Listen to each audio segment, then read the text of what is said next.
Some of San Francisco's most desirable and prestigious and expensive neighborhoods might be the absolute wrong neighborhood for you. Just because a neighborhood has beautiful homes or tree-lined streets or actors, athletes, and billionaires living in them doesn't mean they're the right option. And what makes San Francisco a particularly difficult market to buy in, aside from the astronomical prices and brutal competition that we're experiencing right now, is that there are nearly 90 different sub-pockets of San Francisco, each of them vastly different from each other, even ones that are immediately next to each other just a few blocks away. So one might potentially be a great fit for you, but a potentially disastrous fit for somebody else. This is Austin Clark, your lawyer and real estate agent in San Francisco, and unless you've spent some meaningful time here, it's really hard to get the neighborhood exactly right. After 13 plus years of living in neighborhoods all over San Francisco and helping dozens of people relocate here from all across the world and from within San Francisco itself, buying something in the wrong neighborhood, I will tell you, it can absolutely wreck your budget, and it can also be disastrous for your daily life or destroy what you hoped your daily life would be. So in this video, I'm breaking down which neighborhoods to avoid depending on what things you care about and what your priorities are. For example, if you need to commute to the South Bay, if you're prioritizing walkability, if you're prioritizing peace and quiet, or you're just looking for a good deal. I'll also tell you what neighborhoods you should be looking into if you're prioritizing any of these factors. Let's get right to it and start with where you shouldn't be moving to if you need to commute to the South Bay. I spend a ton of time on this channel talking about some of the most expensive, most desirable, and prestigious neighborhoods to live in San Francisco. Places like Pacific Heights, Presidio Heights, Seacliff, Cow Hollow, the Marina, Lake Street, places like that. They're among my favorite places to, spend time in the city, and I live in Pacific Heights and I love it, but they would be absolutely the wrong choice if you need to commute to the South Bay. These neighborhoods comprise the northernmost neighborhoods in San Francisco, and they're stunning architecturally.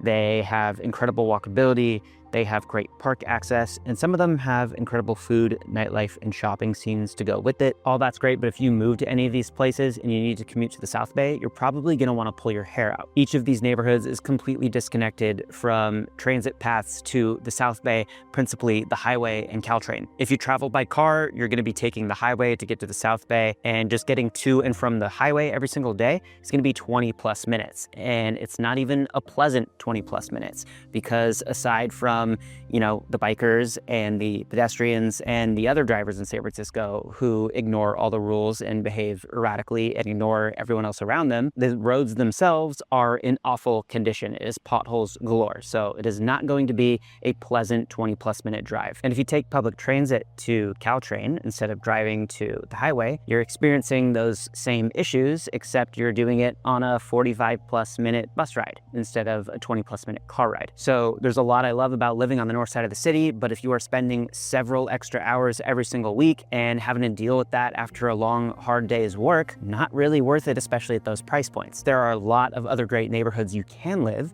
that will offer a lot of the same amenities, or at least similar amenities, or subset of them, and you can get those homes at substantially lower price points, and it'll just be better for your day-to-day life. For example, if you're okay with living in a condo, maybe you want a high-rise amenity building with a doorman and that added security, and you want big views, well, then you can move to South Beach or Yerba Buena. The neighborhoods are almost entirely flat. They have some of the best weather in San Francisco. They're close to Oracle Park, close to Chase Center, they're close to Mission Bay, close to downtown, and close to the Embarcadero, and they're some of the few remaining neighborhoods in the city where buyers still have solid leverage to get good deals. And it's ideal if you commute to the South Bay because it's walking distance or a very short bike ride to Caltrain, and it's a very short commute to get to the highway by car. If you want a single family instead of a condo, maybe you want more outdoor space or just larger space, then an area I would look at is West Portal. West Portal is a small enclave on the southwest side of the city, right next to 19th Avenue and Highway 1,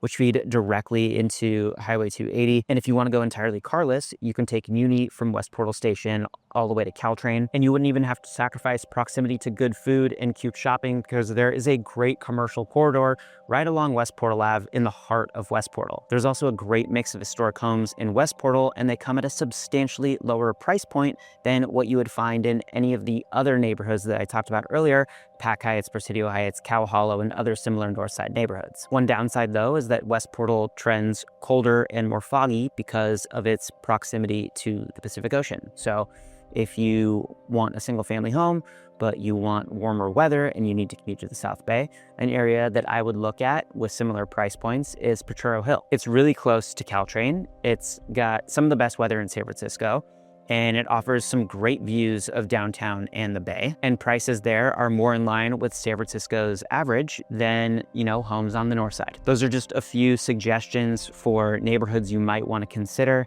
and might want to avoid if you need to commute to the South Bay. There are a ton of other options available to you at varying price points and with different trade-offs. If you want to talk more about any of those neighborhoods or any other neighborhoods in San Francisco, reach out to me. I was a lawyer at one of the biggest law firms in the world before getting into real estate, and I've helped numerous people relocate here from all over the world. I'd be happy to be a resource for you. I'll drop my contact info in the description below. Reach out anytime. And if you like videos about San Francisco neighborhoods, lifestyle, current events, new developments, its incredible history, or all things San Francisco real estate, subscribe to my channel because I make videos about that stuff every single week. Now back to the neighborhoods that might not be great fits for you depending on your priorities. And the next category of neighborhoods I want to talk about are neighborhoods to avoid if you want walkability. One of the most popular neighborhoods in San Francisco where we are seeing absolutely insane competition and absurd price growth right now is Noe Valley. It's one of the toughest markets to get into right now. Beautiful historic homes, great parks, great weather, big time views in a beautiful commercial corridor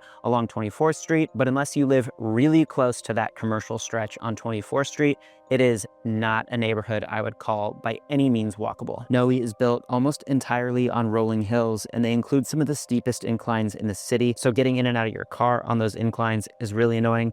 And the thought of walking to or from the grocery store or a coffee shop, or even one that's like 6 blocks away even, you will sweat just even thinking about it because of how steep that walk is. Two other neighborhoods that present some walkability challenges are the Outer Sunset and the Outer Richmond.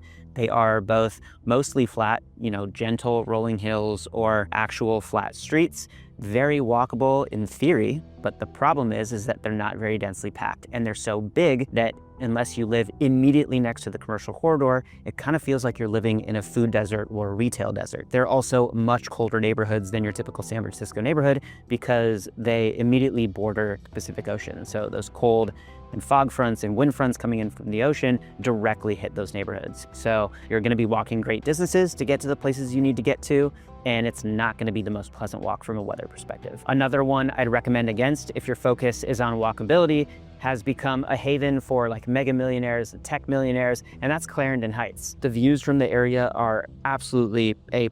It is near the highest elevations of any neighborhood in San Francisco, and the houses there are insane. 6,000 plus square foot modern marvels, a ton of parking, huge lots. There really is a lot to love about Clarendon Heights, but it's purely residential there. No businesses, no grocery stores, no coffee shops, no restaurants, no bars, nothing. And because you're so high up, it's a pain to try and walk to any of those places to get, closer to civilization where those things exist. So it is a great place to live, just not a great place to live if you want a walkable neighborhood. Some places I would recommend if you want walkability, Pacific Heights is near the top of my list. It has the hilly quality in some parts that places like Noe Valley has, except Pac Heights is a lot more dense when it comes to parks, restaurants, coffee shops, retail. So no matter where you live in Pac Heights, you're not more than a few blocks from a commercial corridor of some sort. So even though it has hills, it's really easy to get by without a car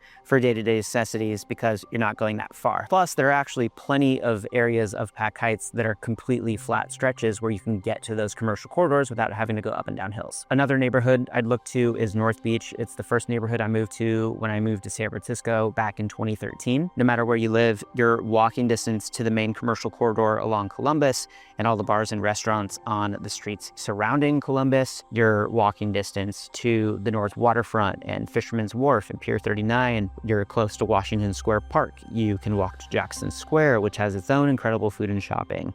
You can walk to downtown San Francisco. You can walk to Chinatown. I lived in North Beach for several years and actually got by without a car at all. It's one of the few neighborhoods I would say where you actually can get by without owning a vehicle. When I did own one when I lived there, I used it maybe once a month, and I was using it so little that I ended up selling it. So for about 3 of the 5 years that I was there, didn't have a car at all and got by just fine. Another potential neighborhood to look at is one I mentioned a minute ago, and that's Jackson Square. Entirely flat, walking distance to the waterfront, A+ food and shopping, walking distance to downtown, walking distance to North Beach.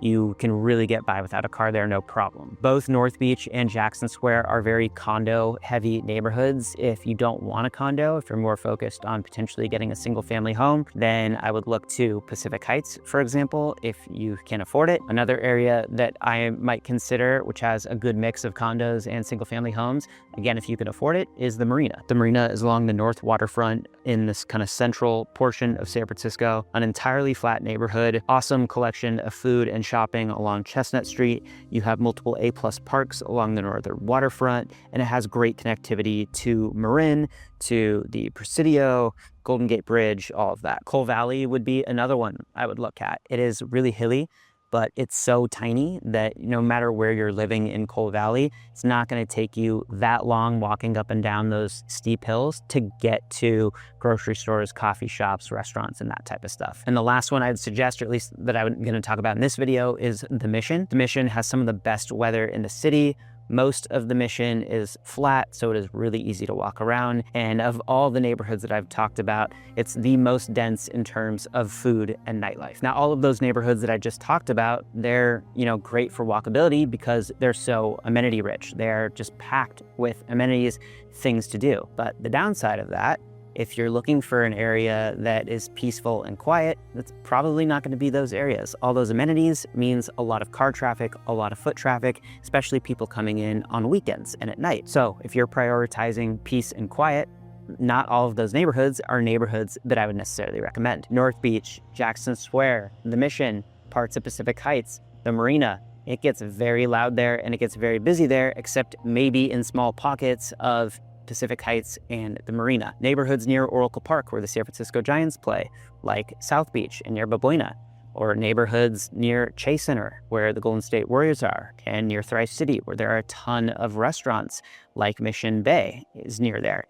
Those aren't places I would necessarily recommend living in either if you're looking for peace and quiet because of how much traffic is generated in those areas. Those are also really close to the highway, so just every single day you're going to get that commuter traffic aside from like the recreational traffic. If you want true peace and quiet, you want a feeling like you're living in the suburbs without actually living in the suburbs, there are a few neighborhoods in San Francisco that I would suggest. St. Francis Wood, which is on the south side of the city, is one of those neighborhoods. Because of historical zoning restrictions, there are 0 businesses within St. Francis Wood.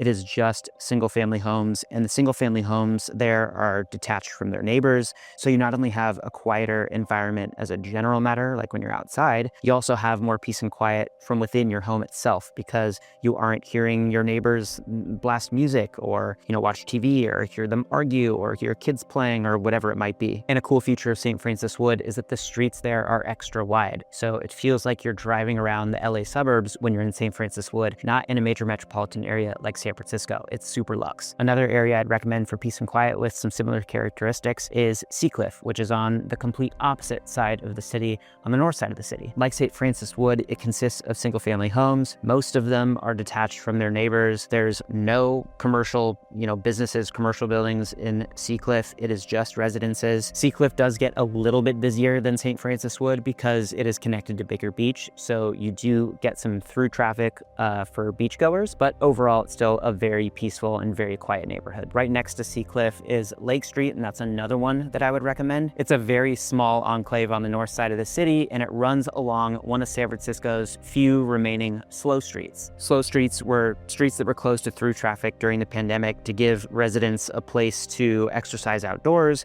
with safety from traffic. Lake Street is one of those, and the neighborhood surrounding it borders Mountain Lake Park, borders the Presidio. It has a beautiful collection of historic Victorians and Edwardians. It's great for kids, it's great for dogs. It's very family friendly, very peaceful and quiet. Presidio Terrace is another one. It's the only private gated community in San Francisco. It's the most exclusive community in San Francisco. Only 36 lots in the community. All of them are detached single family homes. It doesn't get more peaceful than that in San Francisco, except on Halloween, where people come from all over the city for trick-or-treating. But aside from that, it is easily one of the quietest neighborhoods in the city. And right next door, and the last one I'm going to talk about for this category, is Presidio Heights. Home to actors, athletes, titans of tech and finance, A+ views, beautiful parks, beautiful historic homes. It's why so few homes actually trade there every single year.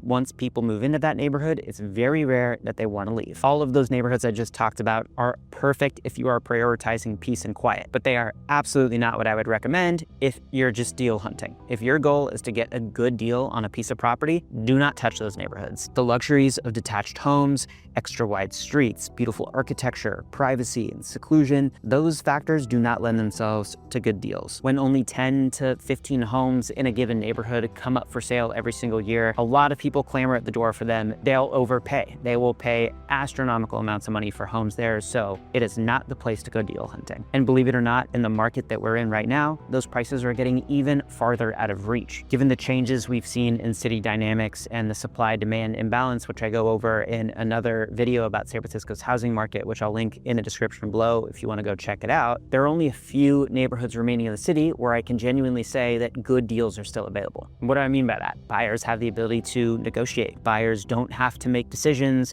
within a week and compete against 6, 10, or 15 other potential buyers for the same piece of property, where you can actually get things for under ask or with credits. Some of the ones I've talked about already are among the best examples: Yerba Buena, South Beach, Jackson Square. Those neighborhoods were among the hardest hit during the pandemic because the main attributes or positives of those neighborhoods, or at least one of the main positive attributes of those neighborhoods, is proximity to the commercial centers of San Francisco. But during the pandemic, where people didn't need or want to be near the commercial centers of San Francisco, demand for those properties fell and prices fell in those neighborhoods precipitously, pretty much to the point where you could buy condos there in 2025 for prices that they were selling for in 2015 or even 2012 or 2010, depending on the building. Pricing has started to stabilize, and for the right units, high floors, newer condition, good views, well-run buildings, pricing is starting to shift back up, but generally speaking, demand still lags in those areas compared to most other San Francisco neighborhoods. So you have the opportunity to be the only buyer submitting an offer on a property, and you might be able to get it under ask. Another neighborhood that got hit really hard during the pandemic, where you can still get great deals, is Nob Hill.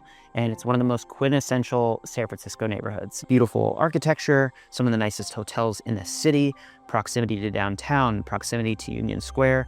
On paper, all great qualities, but again, because of the changes we saw in city dynamics, overall demand for property in Nob Hill fell precipitously during COVID. As the city picks back up, as more employees return to office, as more retail comes back, as tourism comes back, as crime keeps falling, as homelessness keeps falling, and more people move back to the city, I think Nob Hill is going to be one of the more sought after neighborhoods and is going to be on the up and up again. But for now, it's still a good neighborhood to focus on if you're deal hunting in the city. These are just some of the factors that people prioritize when they're looking for a new home. Other people want great views. They want a robust, food scene or nightlife scene. There are a number of other factors that you might be thinking about when you're thinking what the right neighborhood is for you when you're purchasing a home. And what I might have as my top 5 favorites could very well be your lowest 5 choices. So, every situation is unique. It's really important you consider all the factors when figuring out what the right neighborhood is for you personally. If you want some help narrowing things down as you get to know the city better, or if you just have general questions about what's been going on in our market in light of all these changes that I've been talking about, reach out to me. I've lived in San Francisco for over 13 years, and I've helped numerous people relocate here from all over the world. Happy to be a resource for you. My contact info is in the description below. Reach out anytime. And if you like videos about San Francisco real estate, neighborhoods, lifestyle, current events, new developments, or its incredible history, subscribe to my channel because I make videos about that stuff every single week. And if you want the biggest San Francisco headlines delivered directly to your email inbox, I have a weekly newsletter that accomplishes exactly that. The link to subscribe is in the description below. I would love to have you on there. And before you go, if you want to learn more about the positive changes we're seeing across the city right now with office and retail and crime, homelessness, tourism, all of those things that are making San Francisco a place where people want to be, I'll link a video that I made about all that in the description below. Go check it out. I hope you enjoyed the video, and I'll see you in the next one.